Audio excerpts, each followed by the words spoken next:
The diner was half empty that evening, rain tapping softly against the fogged-up windows, the neon sign flickering above the door. Emma sat alone in a corner booth, a chipped coffee cup trembling in her hand. She wasn't used to towns like this, quiet, suspicious, and too quick to stare. Her old denim jacket was soaked, her backpack ripped at the edges. She'd walked all day, hoping to find work, or at least warmth. But the moment she stepped in, the laughter started. 3 men at the counter, locals, the kind who thought the place belonged to them, turned in their stools and smirked. "Well, look what the rain dragged in," one of them said, loud enough for everyone to hear. The waitress kept her eyes on the register. The cook froze behind the pass window. Nobody said a word. Emma pulled her jacket tighter, tried to ignore them. But she'd been ignored before, at bus stops, in shelters, in every town she'd drifted through since she left home. "Hey, sweetheart," another called. "You lose your boyfriend, or something? Don't worry, we can keep you company." She bit the inside of her lip, fighting the tears that threatened to rise. She had promised herself she wouldn't cry again. Not here. Not in front of them. She just wanted coffee, something warm to remind her she was still alive. Then, one of the men, a tall one with a scruffy beard and a leather cap, stood up, swaggering toward her. His boots echoed against the tile floor. "Come on now, smile for us.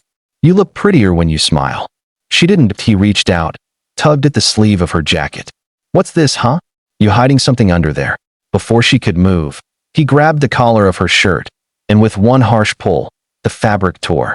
The sound of ripping cloth cut through the silence like a scream. The diner froze. Emma stumbled back, gasping, clutching at the torn fabric against her chest. Her breath hitched. Everyone stared. Not one person moved. The waitress turned away, shaking, and then the door opened. A gust of wind swept through as a man walked in, tall, broad shoulders, soaked in rain. He wore a heavy black jacket, the back embroidered with a fiery skull and angel wings. "Hell's Angels Motorcycle Club." The man paused, scanning the room. His gaze found Emma, trembling, eyes wide, shirt torn. Then it fell on the man still clutching a piece of her sleeve. Something in the air changed. The laughter stopped. The man at the counter muttered, "Oh hell, Emma?" The newcomer's voice was low, steady, but the kind of steady that came before a storm. She turned toward him, tears finally spilling down her cheeks. "Daniel," she whispered. The diner went dead silent. Daniel's jaw clenched. He looked at the men like they were ghosts already fading from the earth. "You touch my sister?" he asked, his tone flat. Not loud, not angry, just deadly calm. The men backed up.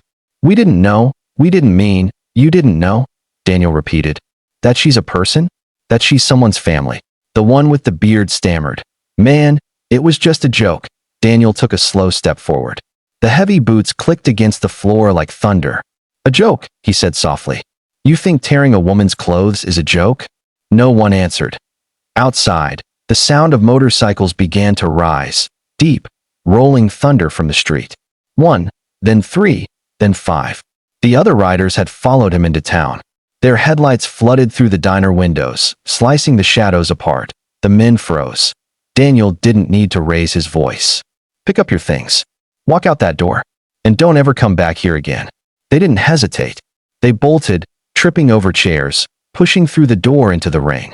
The waitress leaned against the counter, hand over her mouth, trembling. When they were gone, Daniel knelt in front of Emma. His hands, scarred, strong, gently fixed the torn fabric, pulling his own jacket from his shoulders and wrapping it around her. "You okay?" he asked quietly. She nodded, though her lips shook. I didn't know you'd come." "I told you," he said, his voice softening. "No matter how far you run, I'll find you when you need me." Her eyes filled again, this time not with fear, but relief. She hadn't seen him in 3 years, not since their parents' funeral, not since she'd stormed off, tired of living in the shadow of his reputation. She thought the club had made him cruel, hardened. But now, as he held her close, she realized something different. He'd carried the strength she'd never had. Daniel stood, nodding at the waitress. "You good?" The woman hesitated, then whispered, "Thank you." He simply nodded.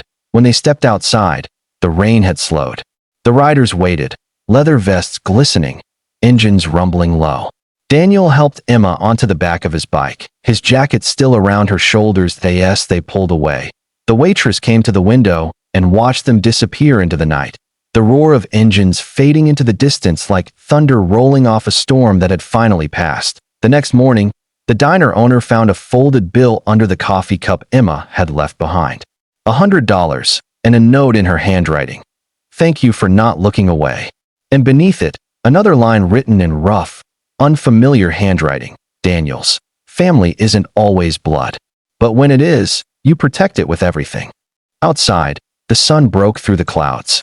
The neon sign flickered back to life, and for the first time in years, the little diner on Highway 14 felt safe again.